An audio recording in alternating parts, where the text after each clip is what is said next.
mga katonggos, welcome to Tita Mike's Kitchen. Hindi kasarapan, pwede na. Hindi tayo magluluto, magpo-food trip tayo dito sa Canning Coast. Dito lang yan sa Village East. Kainta, trending to guys.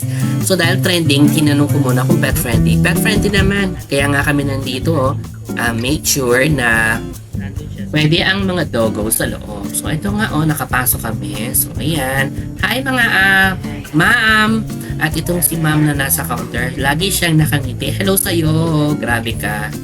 Dapat ganon, no? Ayan ang mga menu. Hindi kasali yung lalaki, ha? Model lang siya. Tapos ayan. Actually, ang dami nila pagpipilian. So, pili na lang kayo kung anong gusto nyo. So, ayun na nga. Tapos kami, ito ang ating mga binili.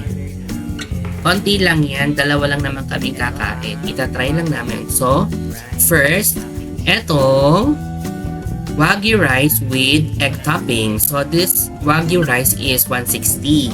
Yung egg naman is 25 pesos kung magpapadagdag kayo. For me, ang sarap nito, 9 out of 10 siya.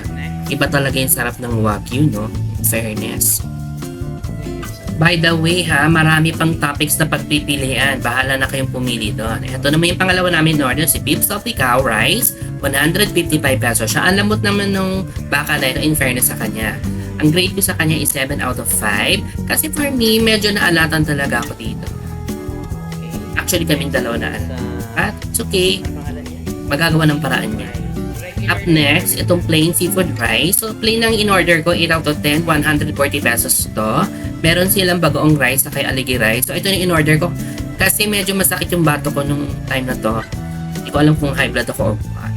Pero masarap siya kasi yung essence o yung amoy ng dagat, mga seafood, maaamoy talaga sa isang kutsara mo pala. Next, etong beef caldereta rice, 160 pesos to guys. So actually this is so init. Grabe, napasok kami. 7 out of 10 ang grade namin dito. Siguro hindi lang siya yung preference ko ng taste ng isang caldereta. Kasi minaalala ko sa lasa ng caldereta neto. Anyways, so ito talaga yung panalo. Chicken karage, 10 out of 10 siya. Actually, hindi naman siya yung main dish dito. 135 yung isang order na gano'n. For me, tama lang yung alat. At talaga, ang sarap niya bilang isang fried chicken. So, eto nga pala yung complete address niya. Kung galing kayo dito sa Felix Avenue, hindi kayo makakapasok ng loob ng kakanan agad kayo, dun yun. Marami namang parking yan. So, ayun, ito nga sila, Moira and Asher kumakain ng Wagyu cubes. In fairness naman talaga, nagustuhan din ng dalawang to yung Wagyu, ha. So, kung nakita nyo, isa lang talaga yung tumaob na rice box kasi hindi talaga namin kaya ubusin. So, inuwi na lang namin. Punta kayo dito, ha. Malapit lang to sa SM Kainta. Yun lang, bye!